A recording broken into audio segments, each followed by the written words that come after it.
क्रोध आया और अश्वपति ने कहा, सुनो ए व्यापारी, तुम मेरे नगर में, तुम मेरे राज्य में व्यापार करने के लिए आए हो, परंतु मैं तुमसे एक निवेदन करना चाहता हूं कि मैं शंकर जी के लिए एक शब्द नहीं सुन सकता। अब आप मेरे भोले बाबा के लिए कोई तर्क ना करें, आप मेरे शंकर जी के लिए कोई तर्क ना करें, मैं नहीं सुनूंगा।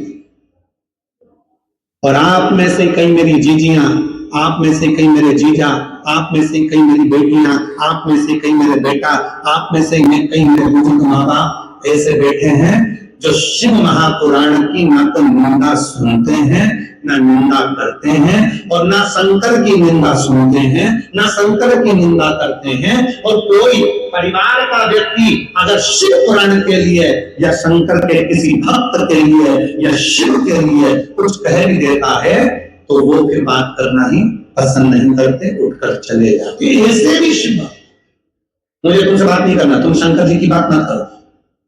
मैंने तुमसे पूछा क्या कि कौन सी पुराण सुनूं, मेरी मर्जी पुराण सुन के मेरा मन। 1 बजे 2 बजे तुम मुझे मेरा रिमोट हाथ में दे दो टीवी का, बस बात खत्म। बाकी के दिन भर तुम टीवी देखो, मुझे क्या करना। कई कई बुजुर्ग माताएं करती हैं, कई कई बूढ़ी बूढ़ी माताएं करती, कई कई बहनें करती हैं। देखो फालतू का बात मत करो, तुम्हें गेम देखना है बाद में देखना, कार्टून देखना है बाद में देखना, बच्चों से नहीं कह देती। मेरे को 2 बजे टीवी के सामने बैठना है और 5 बजे तक सीवर वाला महाराज कथा सुनाएगा, मुझे कथा सुनना है, मुझे किसी की नहीं सुनना। तुम तो मुझे मोबाइल, मुझे रिमोट। और कई कई माताएं तो ऐसी हैं जिनने मोबाइल भी केवल कथा के लिए खरीदा, केवल कथा के लिए कि मुझे टीवी पर नहीं देखने देते तो मैं मोबाइल में सुनूंगी, पर मुझे कथा सुननी, मुझे कथा सुननी।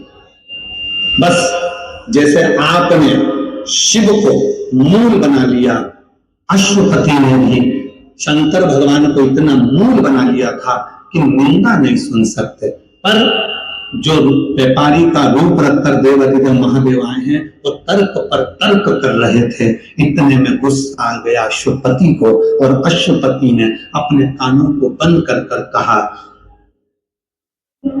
हे व्यापारी, मैंने सुना है निंदा करने वाला और निंदा सुनने वाला, इन दोनों में महापापी होता है निंदा को सुनने वाला। तुमने मेरे शंकर भगवान की निंदा करी और मैंने श्रवण करी, तो मेरे बराबर कोई पापी नहीं होगा, इसलिए अब मुझे ये शरीर नहीं रखना। और याद रख, तुम मेरे नगर में आकर मेरे महादेव की तूने तर्क वितर्क करा है, निंदा करी है, इसलिए मैं भी अग्नि में जलकर मरूंगा और तुझे भी अग्नि दंड देता हूं कि तुझे भी अग्नि में जलना पड़ेगा। शंकर भगवान व्यापारी के रूप में मुस्कुराने लगे, हंसने लगे। मैं तैयार हूं अग्नि में बैठने के लिए, चिता में बैठने के लिए। और 2 चिताएं तैयार हो गई, लकड़ियां जम गई। आज मध्य देश का राजा अश्वपति आज अग्नि में कूद रहा है, तो नगर में पूरी डोंडी पीट गई शिव के लिए, शंकर के लिए। केवल शिव की निंदा सुननी थी, अब मेरे को शरीर नहीं रखना, ये मेरे नगर में, मेरे राज्य में, और मुझे निंदा सुनने को मिल रही, वो भी शिव के, मैं शरीर नहीं रखूंगा। अश्वपति चिता जली, तैयार हुई, और अश्वपति ने तुरंत कहा उस व्यापारी से, चलो तुम भी अग्नि में कूदो, मैं भी अग्नि में कूदता हूं। व्यापारी हंसकर बोला, मैं पहले काय को कूदूं, पहले तुम कूदो, क्योंकि तुमने निंदा सुनी तो तुम महापापी, मैं पापी क्योंकि मैंने करी, पहले तुम कूदो।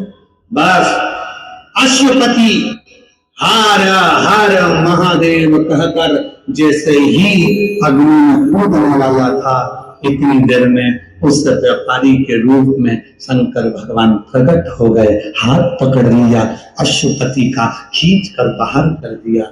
अश्वपति देख रहा था, प्रभु आप, प्रभु आप देख, प्रणाम किया। भोलेनाथ जी को देखकर अश्वपति ने पूछा, मेरी परीक्षा लेने के लिए आए थे आप? शिव कहते हैं हाँ। बाबा किस लिए? शंकर भगवान ने कहा, तुमने संतान पाने के लिए मेरा तप करा, साधना करी, एक नियम लिया, एक पात्र लिया, एक पात्र लिया। हम क्यों करेंगे नियम लेने का? कारण क्या होता है नियम से?